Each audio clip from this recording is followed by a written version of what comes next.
Hey, everybody. Thanks for joining me again for our podcast, Grace to All with Paul Gray. And this is the second part, the second interview with Chris Wirth, who's the founder and president of No Quit Living. And those of you who listened to him last time, you know that he's got a great attitude. He helps people in a lot of different settings, from real estate to sports, and has had a great background. And I want to talk just a little bit about his podcast before we get into his new book.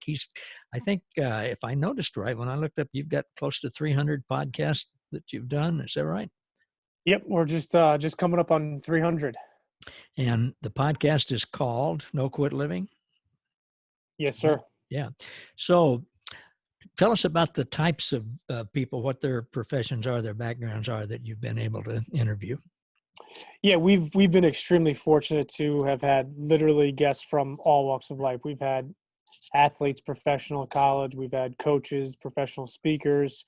We've had a bunch of authors. We've also just had a bunch of coaches and trainers, but quite a few people that just you would not have heard as far as being famous. But that's one thing in common is they have that no quit story, or that time in their life where they could have given up or given in. And we try to gear our podcast, and I have a personal objective every episode is to connect with at least one listener, connect with the guest and say, you know what, because what he or she said that connected with me or hit me, and I'm going to continue to go after my dreams or goals. And I think by having a diverse listener base, we also try to bring a diverse list of different guests, and it's just been an absolute blast doing this since probably the middle of April of 2017. It's been a long time, it seems.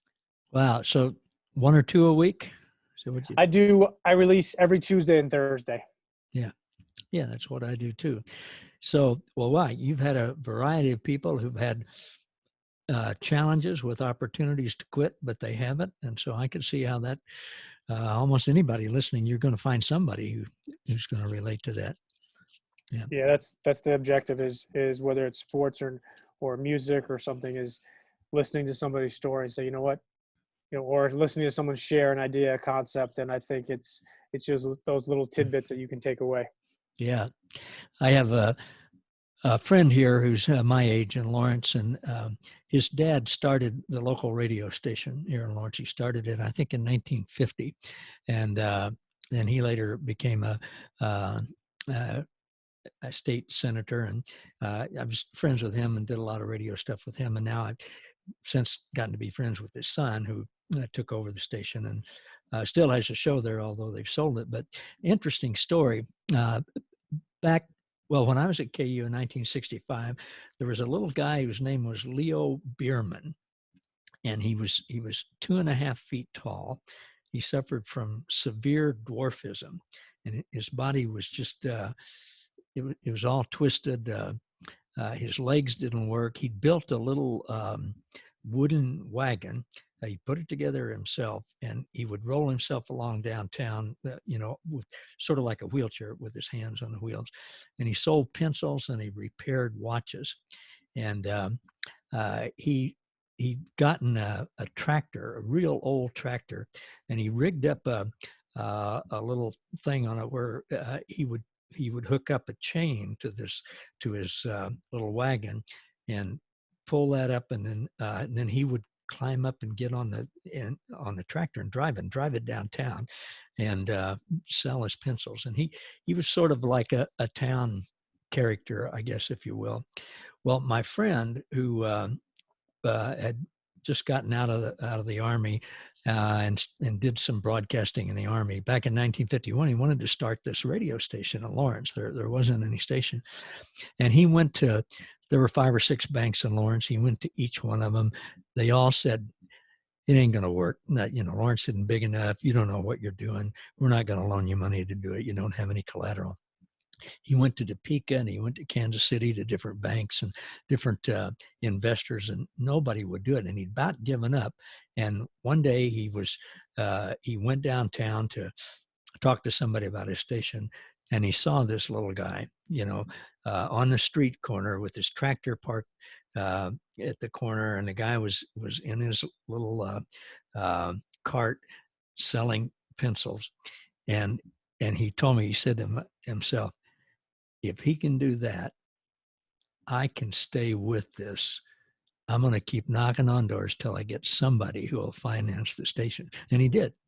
And it, it became a, not a national success, but certainly a local success, which is that's still going. And I never forget that story about how that little guy who I knew and met had such an impact on my friend to start a radio station. That's an awesome story, and I think the neat perspective about that is that's a story that so many people have a similar story, not in that exact frame, but the reality is somewhere, somehow, somebody inspired them, whether it's sports, business, just to keep going. And sometimes all you need is seeing that other person, or sometimes all you need to do is hear about somebody else doing it, and that can propel you to keep going. So I'm glad you shared that story. Yeah, that's a good one.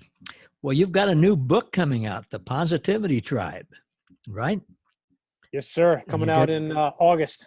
You got your cover available there with Yep. you that we can see?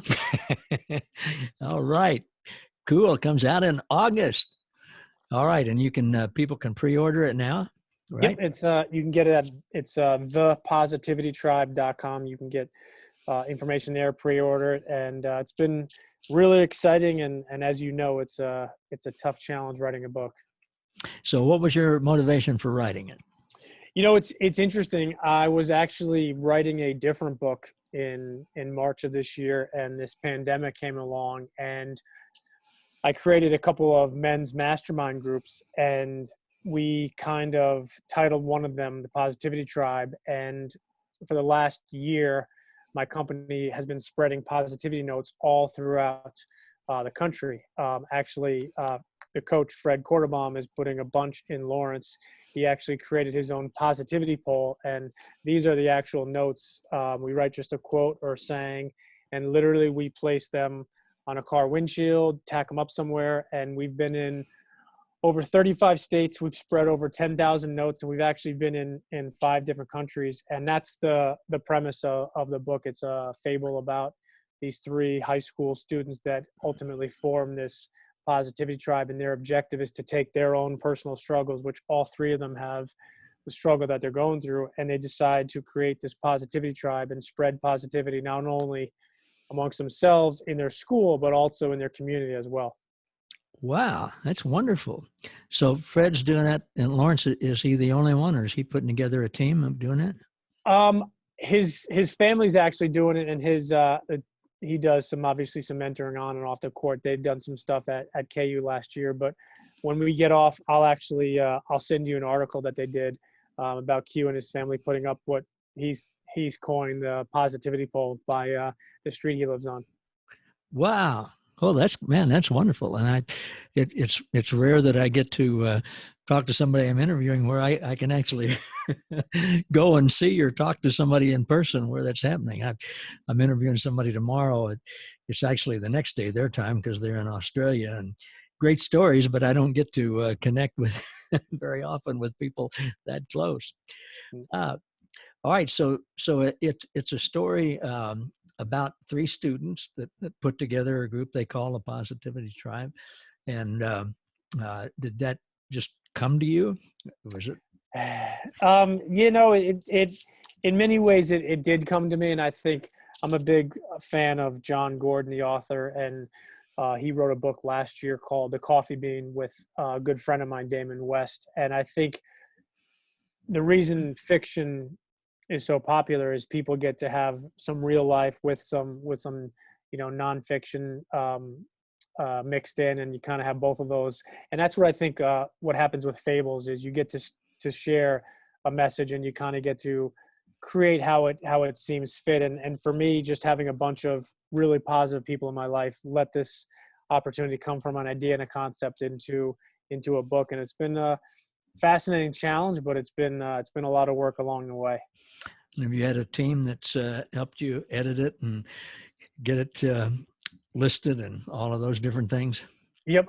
My parents taught me young, and my dad taught me especially, is, find people that are really good at what they do, and, you do what you do well. And so I have a whole team that does a bunch of the editing, where there's actually some pictures in the book as well. So we have an artist that did some fantastic work. And then, from its editing, formatting, to the actual ebook, to an actual book, it's the cover design. There's as you know, a bunch of, and for me, there's a few things I do fairly well. So I try to leave those others to the people that are professionals in that area.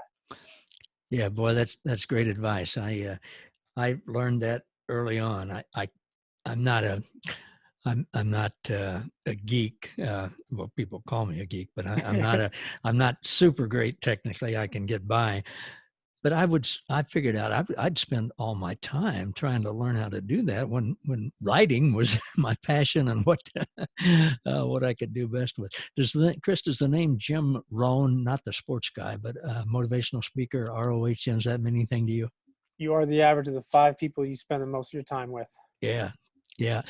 He was a huge influence on me when I was in marketing business back in the 80s. And one of the things he told me, you were talking about that team. One of the things that he said, I mean, I didn't know him personally, but I read everything I could get and watched everything. And he said, most people will get a hold of people who are really successful in their field, and they'll, send them letters or whatever, make phone calls and do everything they can to, to have a lunch with them, just to, say, how'd you get successful? And he said, I do that, and that's good. He said, but what I like to do is to go down and Skid Row and find somebody who's really down on their luck and say, how'd you get this way? So I can learn what not to do. Because I don't want to end up like that. And that reminded me when you said that the things that we're good at and the other things we need to other people. And I'm not putting down, probably sounds like it, I'm not putting down people on Skid Row, but that was just really good advice to find out things you don't want to do that can lead you down the wrong path. Jim Rohn was amazing. I think in many ways he was ahead of his time too. Yeah, he was. We have a mutual friend, at least on Facebook, Evan Money, and he did a little video where he showed some Jim Rohn clips and talked about him. He had some other people on, Joel Osteen, and I can't remember who else, but Jim Rohn was a big influence on Evan Money in his early years. Yeah, Evan's a good guy. He actually bought he pre-ordered a copy of the book, so I appreciate that. And he was also a guest, a long time ago on the podcast. Yeah, he's high energy. Yeah, and I after my first interview with him, I thought before we do the second one, I better drink a pot of coffee just so I can can keep up with him. Who else has been an influence in your life? Authors, writers, coaches. Definitely, as I said, John Gordon's been a very influential author. He wrote an endorsement for the book, as did Damon West. Those are two that stand out. But for me, an actual huge mentor of mine is John C. Maxwell. I had the opportunity to become a certified speaker, trainer, and coach through his first ever certification program a few years ago. And I got the opportunity to spend a couple hours with him at his home with a couple of people in the program, and just an amazing opportunity. He's obviously not only a man of faith, but he's also a unbelievably successful author, and he's a basketball guy as well too. So we got an opportunity to connect, and I had the opportunity of spending quite a few hours one evening with John Wooden when he was still alive. And really, that was one thing that John and I had in common, John C. Maxwell, and we spoke about that quite a bit. So it's interesting how you really can connect with people. And I talk about this all the time, not only on my show, but from stage and with my clients. Is everybody knows 6 degrees of separation in today's day and age. I think you're 1 degree separated. And to your point about your connection with Jim Rohn, is perhaps you never got the chance to meet him and establish a in-person friendship, but through books and videos and CDs and DVDs, you can have that mentor and mentorship experience. And that's one thing that I encourage people all the time is technology is continually changing, continually improving. Things are, I don't want to say easier, but they're more accessible.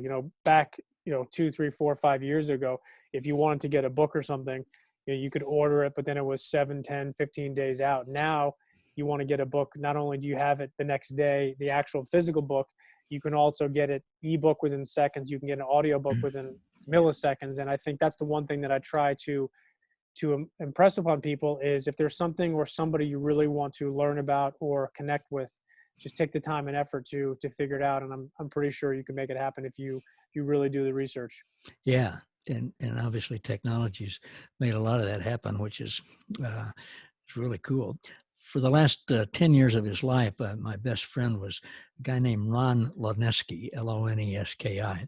And he was an All-American at KU. He was roommates for 1 year with Wilt Chamberlain, and they came here together. And Wilt played. Freshmen were not eligible then. Wilt played 2 years, sophomore, junior. And Ron played all 3 here. And gosh, the stories that he had to tell about that, and one very interesting one. Ron was Mr. Basketball for Indiana. When he was a senior in high school. He's from a town just outside of Chicago, but in Indiana. And he's Catholic, and he decided to go to Notre Dame. They wanted to play both basketball and football. And he was really good at both, and a good baseball pitcher, too. So he was going to go to Notre Dame. He hadn't signed yet. And one day, the summer before he started in school, this big black Cadillac drove up in front of his house, and it was Fog Allen, who was basketball coach at KU. Then he was in his last years. And my friend Ron didn't know who he was, and he didn't know that he was coming. So he came in, and his dad introduced him to him. And basketball coach at KU, and Ron wondered why he was there because, he already said he was going to go to Notre Dame. And Fog Allen said, he said, son, do you have a basketball goal out in the yard somewhere you can shoot some hoops? Ron said, oh, yeah, out in the backyard. And he said, well, go out and warm up a little and shoot some hoops. So Ron thought, he said, well, first of all, I'll do it because my dad wants me to, but, nothing's going to come of this because I'm going to Notre Dame. And he thought that Fog Allen wanted to come out and watch him shoot some hoops. So he went out, shot some hoops for a while. Pretty soon his dad said, Ronnie, come on inside. He came in and he said, Ron, you're a Kansas Jayhawk. I said, what? He said, you're going to KU. Well, Ron, I won't go into it on the air, even though the statutes of accountability are gone. But the deal that Fog Allen made to him basically took care of his family for life. It was amazing. And so he did go to KU, had a stellar career. And so I asked him one time, I said, well, Ron, what did Wilt get? And he said, a lot more than that. Oh man, times were different back then. They were different. What you could get away with and what was possible back then is very different today. Yeah.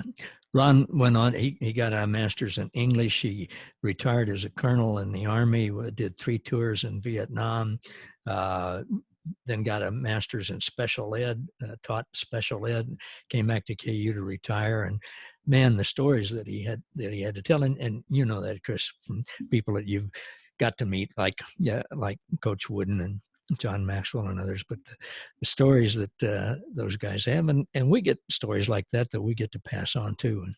And I don't, the story about that recruiting story doesn't necessarily motivate anybody as your things do, but it's a fun story to hear anyway. No, I love good old basketball, especially recruiting story, especially when KU steals one that was heading to Notre Dame. Yeah.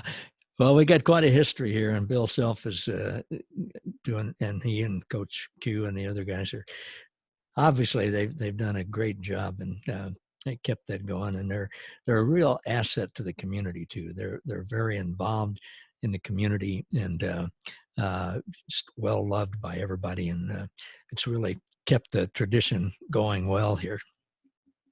No, he's done a fantastic job, and I think they, like you said, it's both on the court and off the court, and I think that's where a lot of college sports are missing it because it's 1 year, 2 years, and they don't really invest into.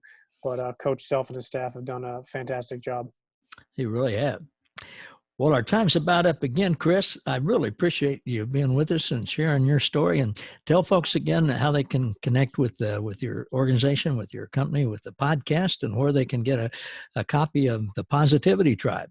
I appreciate that. So they can go to thepositivitytribe.com. That's all the information on the book is there. And then I always share my personal email address, which is chris@noquitliving.com. And then you can find all the information about our company at noquitliving.com. And I love connecting with new people, and I really appreciate the opportunity to be here.